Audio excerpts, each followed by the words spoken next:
पेट का काला है, बाहर से उजाला है। कौआ से खतरा नहीं है, बाहर से काला है, भीतर से काला है, तो धोखा तो नहीं हो रहा किसी को। इसलिए हर अर्जुन को अपनों से ही इस संसार के कुरुक्षेत्र में लड़ना पड़ता है। दुश्मन को लड़ने में कोई परेशानी, पर अपने से लड़ने में बड़ी दिक्कत आती है। कोई क्या कहेगा, सोचेगा, खानदान की बात बिगड़ेगी, ढकी हुई बात उजागर हो जाएगी, हजारों प्रकार से सोचना पड़ता है। अर्जुन को अपनों के साथ युद्ध करना पड़ा और भगवान ने भी पूरा साथ दिया। सुग्रीव को भी अपने ही भाई बाली से लड़ना पड़ा, राम जी ने पूरा साथ दिया। अर्जुन के दुश्मनों को भगवान ने ही मारा, पर निमित्त अर्जुन को बनाया। सुग्रीव के भाई बाली को भी भगवान ने ही मारा, पर लड़ा सुग्रीव ही। उसी प्रकार हम और आप ईमानदारी से कर्तव्य पालन करें, दुश्मनों से लड़ें, अपनों के साथ जूझना पड़े तो जूझना पड़ता है संसार में। भगवान साथ तब देंगे जब आप ईमानदारी से इस मैदान में काम करोगे। यतो धर्मस् ततो जयः। धर्म जिसके पक्ष में है, विजय विभूति और गोविंद उसी के पक्ष में खड़े नजर आते हैं। बोल बंसी वारे की जय। तो ये 2 अंगुल की कमी क्या है? 1 अंगुल जीव का ईमानदारी से किया हुआ पुरुषार्थ, और दूसरे अंगुल गोविंद की पूरी कृपा उसके साथ। और ऐसा ही हुआ। क्या हुआ? स्वमातो स्विन्न गात्राया व्यस्त्रस्त्र कवरस्त्रजः दृष्ट्वा परिश्रमं कृष्णः कृपयासी स्वबंधने। मैया बांधती जा रही है रस्सी पर रस्सी, और लाला बंधन में आ नहीं रहे। जब पूरी तरह से मैया पसीना में लथपथ हो गई, तो भगवान को दया आ गई कि मैया मेरे कारण बहुत परेशान है रही है। तो देखो दोनों बात बन गई। मैया के परिश्रम में पसीना आ गए, तो कन्हैया को मैया की हालत देखकर दया आ गई। तो जीव का श्रम और हरि की कृपा दोनों जुड़ गई, और तुरंत मैया लाला को बांधने में सफल हो गई। दाम माने रस्सी। दाम को मैया ने लाला के उदर से बांधा है, इसलिए नाम पड़ गया दामोदर। बोलो दामोदर भगवान की जय। अब कन्हैया बंधे बंधे रो रहे हैं, मैया अब तो हमें मुक्त कर दे। सुखदेव जी कहते हैं, परीक्षित दुनिया को मुक्ति देने वाले आज अपनी मुक्ति के लिए रो रहे हैं, मैया से मुक्ति मांग रहे हैं। मैया ने मुक्ति नहीं दी। कन्हैया हाथ जोड़ के गिड़गिड़ाते रहे, मैया चली गई भीतर बांध के।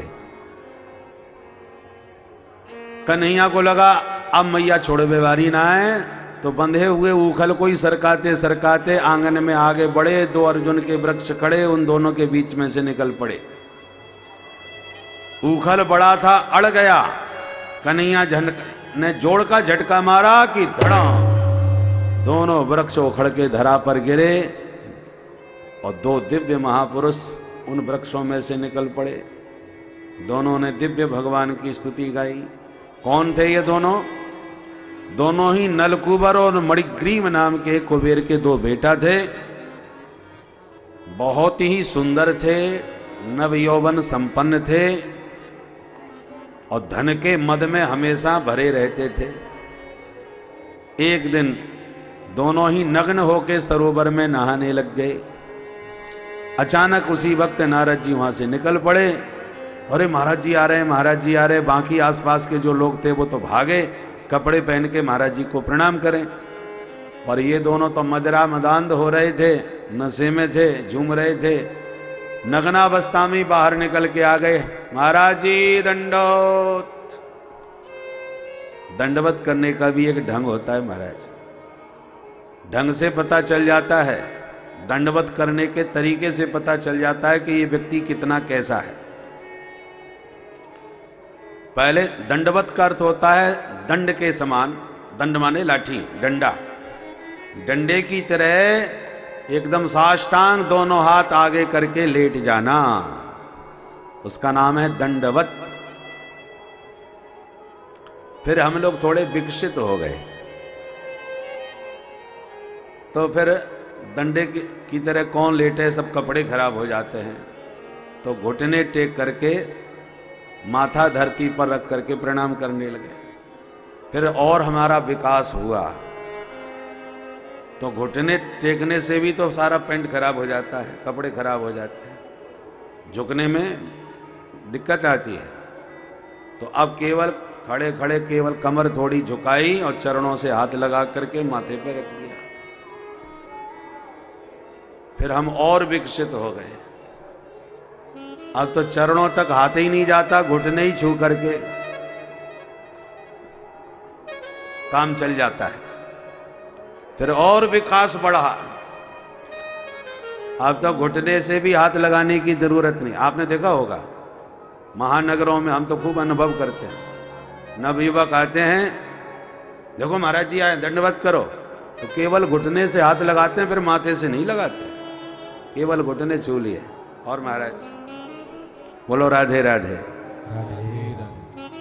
फिर और विकास बढ़ा, तो अब घुटने छूने की भी जरूरत नहीं। हाय, इतने विकसित हो गए हम लोग।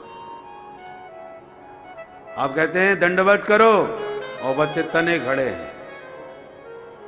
महात्मा बोले है तो दंडवत, दंडवत माने दंड के समान, दंडवत, डंडा लेट करके भी सीधा और खड़े होकर के भी तो सीधा, दंडवत खड़े। तो प्रणाम करने का ढंग बता देता है कि तुम्हारे संस्कार कैसे हैं, तुम्हारी सोच कैसी है। जिस ढंग से इन्होंने नारद जी की अवज्ञा करते हुए दंडवत किया, नारद जी को क्रोध आ गया। शास्त्र कहते हैं एक हाथ से कभी दंडवत नहीं करना चाहिए। हम लोग करते हैं ना प्राय, एक हाथ से ही दोनों चरण छू के माथे से लगा दी, ये भी तरीका ठीक नहीं, सारे पुण्यों को नष्ट करने वाला होता है। प्रणाम या तो करो ही मत, करो तो ढंग से करो भाई। प्रणाम करने का वास्तविक तरीका यह है, या तो दंडवत करो, दंडवत न भी करना हो तो हमेशा यूं हाथ करके प्रणाम किया जाता है। प्रणाम करते समय दाहिने हाथ से दाहिना चरण और बाएं हाथ से बायां चरण छूना चाहिए। अब सामने वाला यदि सीधा खड़ा है तो आप यूं जब प्रणाम करोगे तभी दाहिने से दाहिना और बाएं से बायां का स्पर्श होगा। यदि विपरीत प्रणाम करोगे तो परिणाम विपरीत होगा। इसलिए हमारे यहाँ गुरुकुल में विद्यार्थियों को संस्कार दिया जाता था, समझाया और पढ़ाया जाता था। साधुओं के संग में रहो, आश्रमों में तो साधु महात्मा सब समझा देते हैं, परंतु अब ये बातें सिखाने वाला कोई नहीं रहा। सिखाने वाला तो कौन कहे, जब खुद ही नहीं जानते तो हम माता पिता बूढ़े बुजुर्ग सिखाएं क्या। इसलिए साधु संत की सन्निधि यदि बनी रहेगी तो संस्कार भी घर में बने रहेंगे, और साधु संतों का यदि आना जाना नहीं हुआ तो संस्कार भी गायब हो जाएंगे। क्योंकि महात्मा संकोच नहीं करते, वो तो पट्ट से टोकते हैं कि क्या बोल रहे हो, कैसे कर रहे हो। मैया बाप तो फिर भी सकुचा जाएंगे, चलो ठीक है बच्चे हैं। और महात्मा लोग जब डांट करके समझा देते हैं तो उनकी एक बार समझाई हुई बात हमेशा याद रहती है। तो साधु संतों का घर में आवागमन सदैव बना रहना चाहिए, ताकि बच्चों के संस्कार भी बने रहें। नारद जी को क्रोध आ गया और शाप दिया दुष्ट कहीं के, असत श्रीमदांधस्य दारिद्र्यम परमंजनम। श्री मद के नशा ने तुम्हें बहुत ज्यादा अंधा कर दिया है। वित्त मंत्री के बेटा हो ना, इसलिए पैसे का नशा कुछ ज्यादा ही चढ़ा है। शाप देता हूं दुष्ट, तुम दोनों ऐसी वृक्ष बन के खड़े रहो। सारा नशा उतर गया, चरणों में गिर के रोने लगे, गिड़गिड़ाए तो बाबा को दया आ गई। अच्छा जाओ, भगवान ही स्वयं तुम्हारा उद्धार करेंगे। नारद जी के हिसाब से आज वही नलकुबर मणिग्रीव आज अर्जुन के वृक्ष बन के नंद भवन में प्रकट भये, और आज नंद नंदन उनका उद्धार करने पहुंच गए। आश्चर्य की बात है, स्वयं बंधन में बंधे हैं फिर भी भव बंधन से मुक्ति दे रहे हैं। गोविंद का बंधन भी मुक्तिदाता है। भगवान ने दोनों को मुक्त कर दिया, दोनों ने स्तुति गाई। वाणी गुणानुकथने श्रवणौ कथायां हस्तौ च कर्म सुमनस्तव पादयोर्नः स्मृत्यां शिरस्तव निवास जगत् प्रणामे दृष्टि सतां दर्शने भवत्तनूनाम्। हे प्रभु, हमारी वाणी सदा आपके गुण गाती रहे, कान आपके कथा सुनते रहें, हाथ आपकी सेवा करते रहें, सिर आपके चरणों में प्रणाम करता रहे, मन आपका स्मरण करता रहे, इन आँखों से आपके रसिक संतों का और आपके सुंदर देवालयों में श्री विग्रह का ये नेत्र सदैव दर्शन करते रहें, अथवा इन संतों में ही हमें आपका ही विग्रह दिखाई पड़े, ऐसी कृपापूर्ण दृष्टि हमें प्रदान करें। और ऐसे स्तुति करते चले गए। अब वृक्षों के गिरने का शब्द नंद बाबा के कान में पड़ा, भाग करके भीतर आए और विलोक्य नंदः प्रहसद वदनो विमोचः। हंसते हुए नंद बाबा ने लाला को तुरंत बंधन मुक्त कर दिया। पर इस दुर्घटना से बहुत चिंता में पड़ गए नंद बाबा। बाबा नंद ने तुरंत आपातकालीन मीटिंग बुलवाई। ब्रज के समस्त गणमान्य गोप इकट्ठे होके आए। कहो बाबा, कैसे याद कियो? नंद बाबा बोले, भैया आज हमने निर्णय ले लियो कि आज के बाद या गोकुल में एक भी रात नहीं रहेंगे। अरे बाबा, ऐसी क्या बात है गई? नंद बाबा बोले, आज हद है गई। मेरो लाला जब से पैदा भयो है, आए दिन कितने संकट या छोरा पे आ रहे। पूतना लेके भाग गई, अपने आप गिर के मर गई। गाड़ी टूट के या के छोरा के ऊपर गिरी, पतो ना चलो कैसे गिरी।